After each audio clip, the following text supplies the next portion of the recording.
ఈ లక్ష్మి గారి విషయమనే కాదు, కూటమి ప్రభుత్వం అధికారంలోకి వచ్చిన దగ్గర నుంచి ఆడపిల్లలపై, చిన్న పిల్లలపై ఎన్ని అఘాయిత్యాలు జరిగాయండి, ఎన్ని అన్యాయాలు జరిగాయి. కనీసం ఒక్కళ్ళన్నా మాట్లాడారా?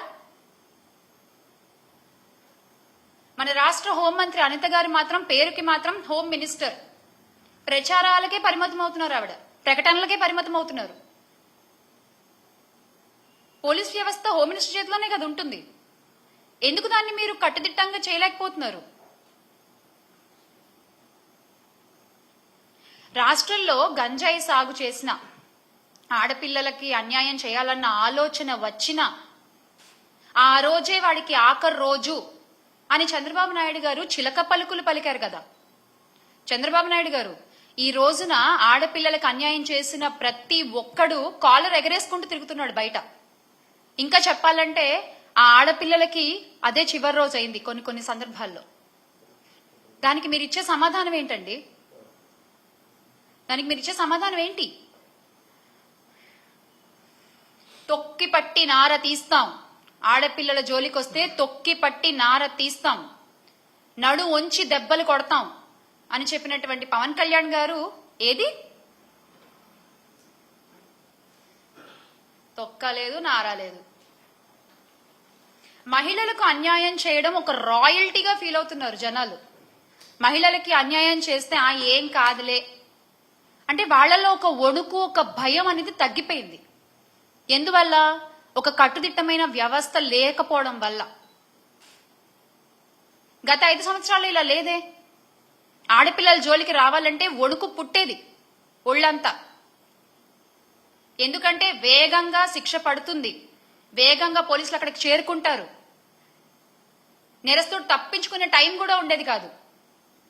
అంత ధైర్యంగా బతికిన మహిళలు ఈ రోజున కూటమి ప్రభుత్వంలో గుండెలు అరచెత్త పట్టుకుని బతుకుతున్నారు.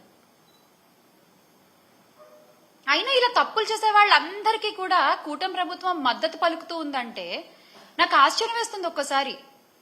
మళ్ళీ కిరణ్ గారి విషయంలో, కిరణ్ రాయల్ గారి విషయంలో అంటే ఆగ మేఘాల మీద లక్ష్మి గారిని అరెస్ట్ చేయడానికి జైపూర్ రాజస్థాన్ జైపూర్ నుంచి పోలీసులు వచ్చేశారు, అరెస్ట్ చేశారు, తీసుకెళ్లిపోయారు. మరీ గమ్మత్తుగా ఈ విషయాన్నైనా 3 రోజులు ముందే చెప్పారు. పలానా జైపూర్ నుంచి పోలీసులు వస్తారు, లక్ష్మి గారిని అరెస్ట్ చేస్తారు, చూసుకోండి కావాలంటే అని. ఎగ్జాక్ట్ గా ఏదో కథ చెప్తే సినిమా తీసినట్టుగా ఎగ్జాక్ట్ గా అలాగే జరిగింది. కరెక్ట్ గా 3 days తర్వాత. అంత కరెక్ట్ గా ఎలా తెలుసు మీకు? మీరే ప్లాన్ చేశారా? మీరు చేసిన అన్యాయాలు బయట పెడుతున్నారని చెప్పి, మీకు ఎదురుగా ఒక మహిళ నిలబడి పోరాడుతోందని చెప్పి మీరే ప్లాన్ చేశారా? అంత ఆగమేఘాల మీద పక్క రాష్ట్రాల నుంచి మీరు అధికారులను తీసుకొచ్చి పని చేయించుకోగల సత్తా మీకుంటే, అంత పలుకుబడి మీకుంటే, సార్ ఆ పలుకుబడిని కొంచెం రాష్ట్ర ప్రయోజనాల కోసం వాడండి కదా, రాష్ట్ర మంచి కోసం వాడండి కదా. ఒక ఆడపిల్లకి అన్యాయం చేసిన వాడిని రక్షించడం కోసం మీరు ఆ పలుకుబడిని వాడేది కూటమి నాయకులు. ఒక ఆడపిల్లకి అన్యాయం చేసిన వాడిని రక్షించడానికి ఇంత పలుకుబడి వాడతారా? అదేదో రాష్ట్ర ప్రయోజనాల కోసం వాడుంటే ఎంతో కొంత మంచి జరిగేది కదా రాష్ట్రానికి.